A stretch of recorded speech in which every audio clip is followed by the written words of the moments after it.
4 тяжелых диагноза поставили 15-летней Даяне Симбаевой. Надо будет вскрывать череп, трепанацию черепа делают, а в Барселоне там более малоинвазивная операция. То осталось совсем мало времени до 12 июля. Хотим всех попросить о помощи.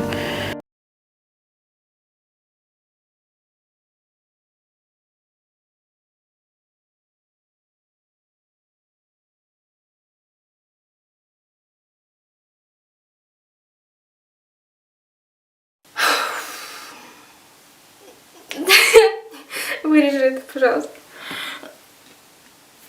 Я же не люблю эту тему вообще, не люблю на эту тему разговаривать. Это началось с детства, меня начали мучить галлюцинации.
Что-то типа венозной опухоли, наверное.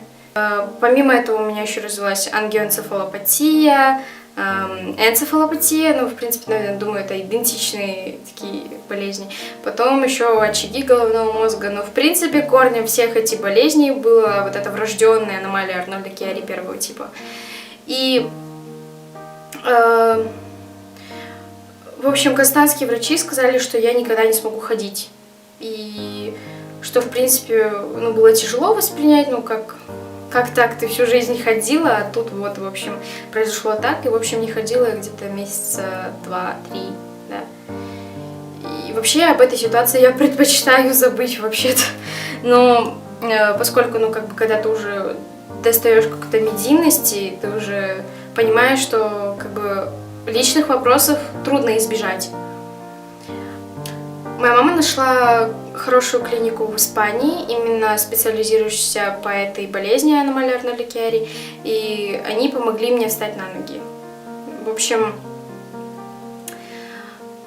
первый день после операции я начала немного чувствовать, в общем, ноги, чуть-чуть, как-то, и, в общем, последующие дни я пыталась тренироваться, чтобы пойти заново, поскольку, как бы, мне даже мама, помню, говорила, типа, можешь не стараться, поскольку сейчас тебе будет сложно, может, и не надо, но как вообще можно поверить, что, ну, вообще не сможешь ходить? Вообще поверить в то, что ты всю жизнь ходила, а потом, ну, перестала, как бы, для тебя это уже какой-то шок, услышать, что ты никогда вообще не сможешь на ноги встать, ну, это невозможно, ну, как бы, я не могла это воспринять, и поэтому я каждый день, как бы, тренировалась. Я помню, как я в больнице вставала, там, пыталась ходить, и потом уже где-то через недельку я уже нормально пыталась, нормально уже ходить, я вырабатывала походку. В итоге я встала на ноги, кстати, сейчас я даже бегаю, вот. У меня был сбор средств, многие казахстанцы мне помогли, я почему вообще на самом деле очень сильно благодарна. Простые люди мне помогли, как бы собирали деньги на мое лечение, в общем, вот благодаря им я сейчас счастливая, живая, вот. Ну и благодаря моей маме, конечно, потому что вот она все это время была со мной.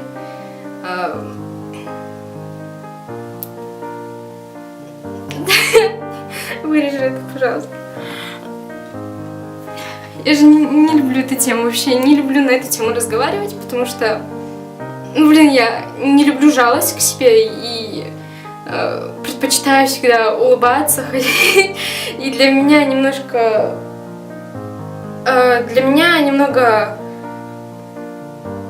ну, вот это все заново вспоминать, я не хочу, я не люблю, и каждый раз, когда я захожу в какие-то соцсети, меня начинают отмечать на этих видео, где моя мама. Вы знаете, что эту тему я не люблю вообще мусолить, разговаривать насчет этой темы. Она как осталась 3 года назад, вон там, пусть она там и будет. Это как-то навсегда осталось каким-то тяжелым периодом моей жизни, и я вообще на самом деле рада, что со мной в этот момент были самые близкие люди. И если это видят самые близкие люди, а я не хочу, чтобы это смотрела мама, и вообще, но если, мама, ты смотришь вообще, вообще у меня самый близкий человек — это моя мама.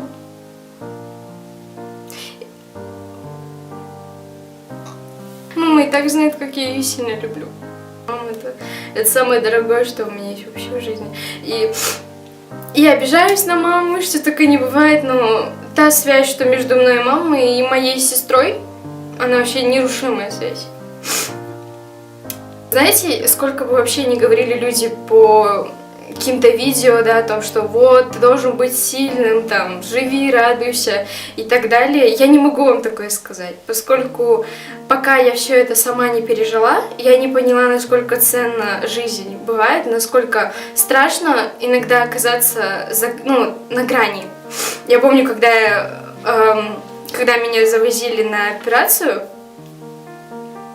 и мне сказали обнять, поцеловать маму, пока, в общем, был, за весь период сборов и за весь период болезни вот этой, пока были, моя мама ни разу не плакала.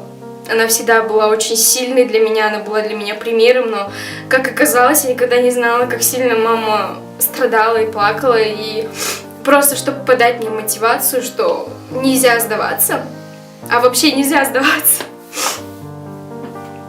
И я тоже старалась не ломаться, смотря на маму. И помню, когда меня, в общем, завозили на операцию, и мне такие врачи говорят: вот, обними, поцелуй маму. И я маму обнимаю. И вообще я, как говорила, особо не верю. Мне вот что такое, но когда я маму обняла, я подумала, а вдруг я ее не увижу завтра или еще что-то. И для меня это до сих пор момент, который я вообще не могу отпустить. Просто если я вам скажу что-то, типа, вот цените жизнь, вы никогда не будете ее ценить после моих слов так сильно, если вы сами не переживете что-то подобное. Я вот такого не желаю, но просто я говорю, что мои слова, они, в принципе, бесполезны.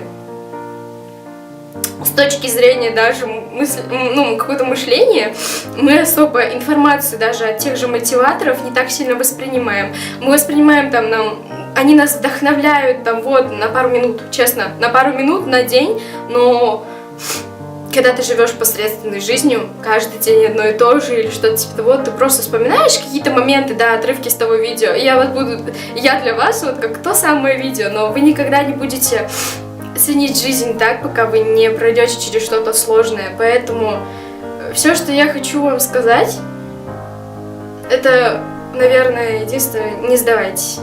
И не плачьте, и не жалейте себя. Жалеть себя — это вообще всегда самое ужасное, последнее. И, в общем, я на самом деле не люблю плакать. Я не люблю вспоминать грустные моменты и вызывать жалость к себе. Но если так уж получилось, я буду искренней. И вообще для меня важно, чтобы люди не сдавались, когда им сложно. Есть такие периоды жизни, когда они сложные, но через некоторое время все становится намного легче. Вам просто нужно пережить этот момент, набраться терпения и пережить этот момент. И да, все, что я хочу вам пожелать, это именно терпение. Я хочу вам сказать, я вам желаю здоровья. Здоровье — это самое важное. Перетерпев все эти невзгоды, у меня сейчас жизнь, о которой я могу только мечтать, потому что я учусь в самом лучшем вузе своей страны. У меня самые лучшие друзья, у меня самые лучшие родители, со мной рядом близкие, и я не знаю, я жалуюсь на жизнь порой, но у меня прям на самом деле самая шикарная жизнь, о которой можно только мечтать. И я хочу выразить благодарность всем, потому что я безмерно благодарна, но я не всегда это выражаю. Я вас всех сильно-сильно люблю, целую. Всем спасибо и всем пока.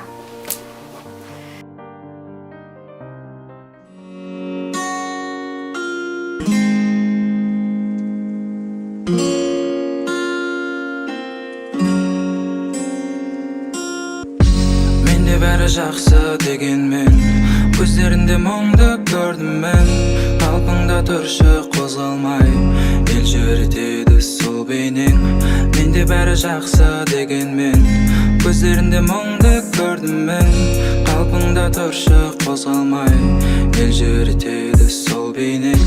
Байландым өзіңе, мендегі жылуды сездің бе?